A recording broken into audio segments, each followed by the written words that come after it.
Vamos a adentrarnos en el Popol Vuh, que es, sin duda, una de las grandes epopeyas fundacionales de América. Es mucho más que un libro. Es el pilar de la cultura quiché maya, un texto que recoge sus creencias más profundas sobre el origen de todo, del universo y, por supuesto, de la humanidad. Y ojo, que no hablamos de una obra menor. Su calidad literaria es tan brutal, que muchos críticos la ponen al mismo nivel que epopeyas que todos conocemos, como la Odisea griega o el Ramayana hindú. Estamos hablando, de verdad, de una auténtica joya de la literatura mundial. Pero claro, aquí viene la pregunta clave.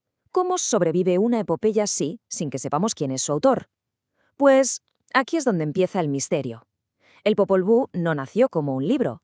Nace de una tradición oral, ancestral, que pasó de generación en generación. No se puso por escrito hasta siglos después. Su propia historia es en sí misma una increíble saga de supervivencia. Bien, ¿qué vamos a ver hoy? Primero, ¿de dónde sale este libro, el llamado Libro de la Comunidad? Después nos meteremos de lleno en su relato de la creación del mundo. Seguiremos con los héroes divinos, luego con la historia del linaje quiché y para terminar veremos cuál es su legado, muy ligado al maíz. Empezamos, como tiene que ser por el principio. Vamos a entender de dónde viene este texto sagrado, cuál es la historia del propio libro y el viaje que ha hecho hasta llegar a nosotros. El propio nombre, Popol Vuh, ya nos da una pista enorme. En lengua quiché, Popol significa comunidad y Vuh, libro. Así que es, literalmente, el libro de la comunidad. Esto es clave, ¿eh? No es la obra de un genio solitario, sino la sabiduría colectiva de todo un pueblo. Es el libro de todos. Fijaos en este viaje a través del tiempo, porque es fascinante. Nace como una tradición oral. Luego, sobre 1550, un autor indígena anónimo lo transcribe por primera vez, usando el alfabeto latino para escribir en quiché. El manuscrito sobrevive, casi de milagro, y en 1703, un fraile, Francisco Jiménez, lo encuentra y lo traduce al español. Y no es hasta 1857 cuando se publica en Europa y se le da el nombre con el que lo conocemos hoy, Popol Vuh. Entonces, quedémonos con esta idea, que es fundamental. El verdadero autor es el pueblo quiché en su conjunto. La persona que lo escribió por primera vez fue, en realidad, un transcriptor, y el fraile Francisco Ximénez, un traductor. Claro, esto abre un debate interesantísimo que sigue vivo hoy.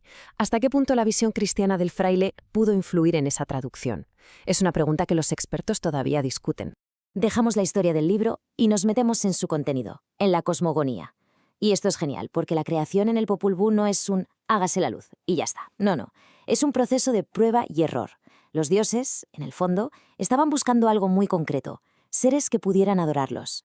Así que se pusieron manos a la obra. Primer intento. Los animales. El problema. No podían hablar, no podían alabar a sus creadores. Descartados. Segundo intento. Los seres de barro. Parecía una buena idea, pero eran débiles. Se deshacían con la lluvia. Tampoco servían. Tercer intento. Los hombres de madera.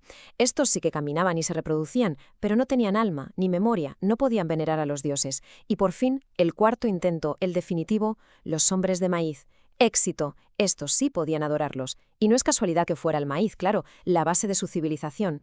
Vamos a detenernos un momento en este tercer intento, el de los hombres de madera. Es que es muy visual. Poblaron la tierra, sí, pero eran como autómatas, sin corazón, sin propósito, sin memoria de sus creadores. Los dioses, claro, se enfadaron por esa ingratitud y decidieron borrarlos del mapa con un gran diluvio, un castigo divino. Y aquí viene un detalle que es simplemente fascinante. El mito cuenta que algunos de estos hombres de madera sobrevivieron a la inundación. ¿Cómo? Huyendo a los árboles. Y sus descendientes son los monos que vemos hoy. Es la explicación mítica del origen de estos animales. Increíble. Llegamos por fin a la creación definitiva. Los dioses usan masa de maíz amarillo y en blanco y crean a los primeros seres humanos. Pero surge un problema inesperado. Son demasiado perfectos, lo entienden todo, su visión alcanza hasta los confines del universo.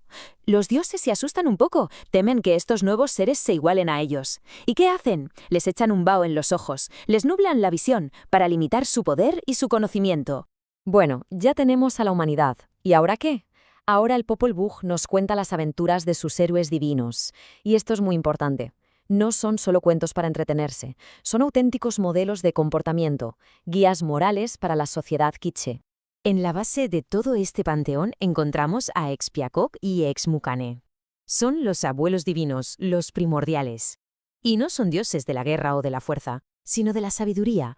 Se les conoce como los guardianes de los días, porque tenían el poder de la adivinación, interpretaban el calendario sagrado maya y con ello daban forma al destino. Y a partir de aquí conocemos a todo un panteón de héroes. Personajes como uno Hunapú y 7 Hunapú. O los dioses de las artes, uno mono y uno artesano. Pero los más famosos son sin duda los hijos de uno Hunapú, los gemelos divinos, Hunapú e Ixbalanque. Sus aventuras son el corazón del libro. Bajan al inframundo, a Xibalbá, para vengar a su padre, y allí se enfrentan a los señores de la muerte en juegos de pelota y pruebas mortales. Con pura astucia y magia logran vencerlos, renacen y suben al cielo para convertirse en el sol y la luna. Sus historias son el ejemplo a seguir, el modelo para toda la sociedad quiché. Muy bien, ahora damos un giro. El libro deja atrás la mitología más pura y se adentra en la historia, en la crónica del propio pueblo quiché.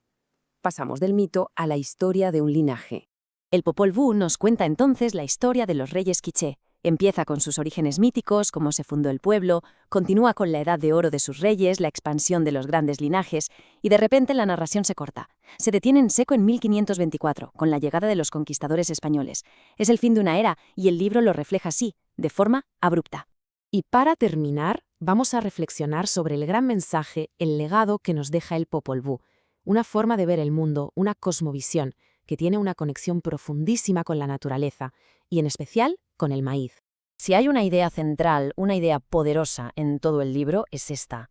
La humanidad y la naturaleza no están separadas. Para nada. El ser humano no está por encima de la naturaleza, está hecho de ella, concretamente del maíz.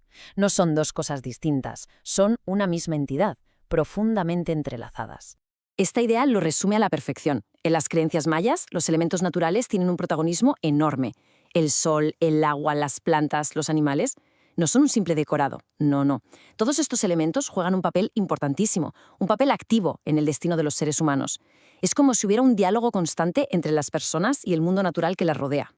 Y esto nos lleva a una última reflexión.